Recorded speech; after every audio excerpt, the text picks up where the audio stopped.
क्या आप आने वाला चुनाव लड़ना चाहते हैं, लेकिन चुनाव जीतेंगे कैसे? हमने इन हस्तियों के किए हैं सर्वे। संपर्क कीजिए कमलकांत 9910131238।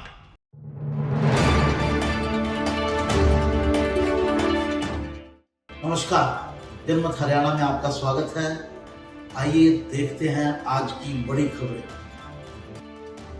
राहुल गांधी ने जो अपने बयान दिए वो आज वापस ले भी लिए और नहीं भी लिए। यही राहुल गांधी की जो है खासियत है, 2 कदम आगे 4 कदम पीछे। राहुल ने आज कहा कि मैंने कब कहा कि जो देश की संपत्ति है उसका फिर से उसको बंटवारा किया जाएगा। मैंने तो नहीं कहा। मैंने तो ये कहा कि सेंसस करवाऊंगा पूरे देश का, पूरे लोगों की संपत्ति का, और अभी इमीडिएटली कुछ नहीं करूंगा। तो ये क्या बात हुई? तो सेंसस करवा किस लिए रहे हो? इसका मतलब आपके दिमाग में कुछ है और आप कह रहे हो कि मैं अभी कुछ नहीं करूंगा, लेकिन क्या बाद में करेंगे? तो बात तो वहीं की वहीं हो गई कि अब आप सेंसस करवाएंगे, एक सर्वे करवाएंगे, उस सर्वे में लोगों की संपत्ति का पता लगाएंगे, किसके पास संपत्ति है, किसके पास संपत्ति नहीं है। जिन लोगों के पास संपत्ति है उसकी संपत्ति को जो है आप फिर से इमीडिएटली कुछ नहीं करेंगे। वो इमीडिएटली की परिभाषा क्या है? क्या 2 साल बाद करेंगे? क्या 4 साल बाद करेंगे? क्या 6 साल बाद उसको रीडिस्ट्रीब्यूट करेंगे? कब करेंगे रीडिस्ट्रीब्यूट? तो साहब, ऐसा बयान देकर राहुल अब फंसे हुए हैं और उस पर आग लगा दी है सैम पित्रोदा के बयान ने, जिसको कहते हैं इनहेरिटेंस टैक्स, कि जब किसी व्यक्ति की वो इस दुनिया से जाता है तो वो अपनी संपत्ति अपने परिवार के लिए छोड़ के जाता है। और इन्होंने कहा है, सैम पित्रोदा ने, जो ओवरसीज़ कांग्रेस के अध्यक्ष हैं, कांग्रेस के एक नेता हैं, राहुल गांधी के पिता राजीव गांधी के खास मित्र थे, टेलीकॉम को लेकर उन्होंने इंडिया में काम भी किया था। उन्होंने कह दिया कि ये जो मुद्दा है इस पर भारत में विचार होना चाहिए, यानी विचार करके इसको भी लागू किया जाना चाहिए, तो इससे बहुत पैसा आएगा। बाद में वो भी मुकर गए। तो भाई, ऐसी मैंने कल भी अपने वीडियो में कहा था, ऐसी गलती करते क्यों हो जिसमें पीछे हटना पड़े? अब आपको लेकर ये संशय तो हो ही गया कि आप कुछ ना कुछ लोगों की जो संपत्ति है उसको लेकर कुछ ना कुछ करोगे, और अगर नहीं करोगे तो फिर आपके मैनिफेस्टो में तो कुछ है ही नहीं। यही तो नई बात थी, उसी में आप फंस गए। राहुल गांधी और कांग्रेस के बयानों पर पूरी बीजेपी टूट पड़ी है, चाहे वो प्रधानमंत्री नरेंद्र मोदी हों, गृह मंत्री अमित शाह हों, पार्टी अध्यक्ष नड्डा हों, यूपी के चीफ मिनिस्टर योगी आदित्यनाथ हों, और मुद्दे कई खड़े कर दिए। पहला मुद्दा, आप संपत्ति का जो सेंसस या संपत्ति का जो सर्वे करवाने की बात कर रहे हो, जिसको अब आप थोड़ा पीछे हट रहे हो। दूसरा मुद्दा, इनहेरिटेंस टैक्स का, जो सैम पित्रोदा ने बोल दिया, उससे भी अब आप पीछे हट रहे हो।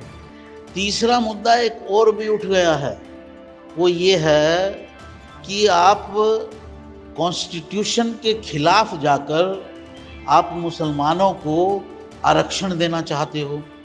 ऐसा प्रयास आप कई बार कर चुके हो, आंध्र प्रदेश में भी कर चुके हो, कर्नाटक में भी कर चुके हो। और ये आरक्षण कहाँ से आता है? ये आरक्षण आता है जो शेड्यूल कास्ट, यानी जो दलित हैं, और जो ओबीसी हैं, और जो शेड्यूल ट्राइब हैं, उनकी संख्या को कम करके। क्योंकि इन तीनों का जो कॉम्बिनेशन है, उसी से ही जो रिजर्वेशन है वो 50% हो जाता है लगभग। और सुप्रीम कोर्ट ने बैन लगाया हुआ है कि आप 50% से ज़्यादा कर नहीं सकते। अब इनके नेता ये भी कह रहे हैं कि हम इसको 50% की सीमा को हटा देंगे, हम इसको 70% तक ले जाएंगे।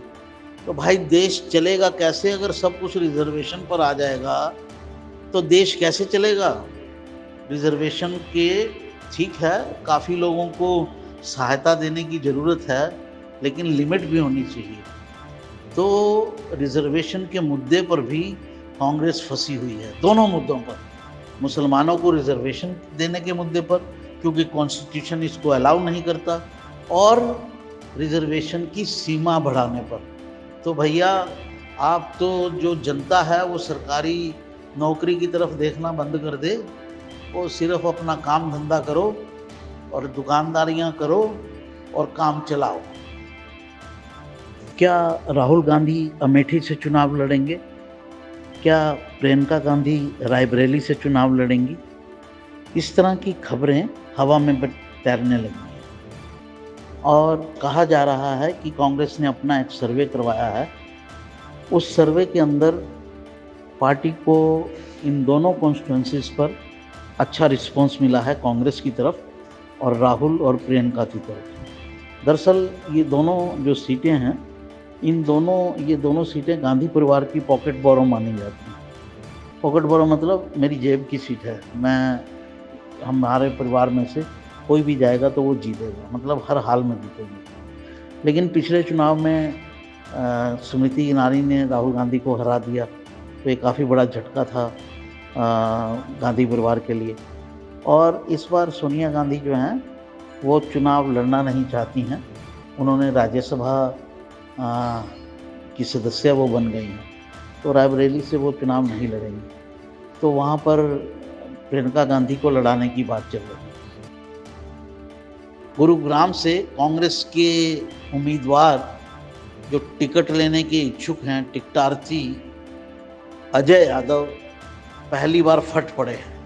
उनका कहना है कि अगर किसी फिल्म स्टार को ही लड़ाना है तो भाई किसी अच्छे फिल्म स्टार को लाओ, रणबीर कपूर को लाओ, रणबीर सिंह को लाओ, ऋतिक रोशन को लाओ।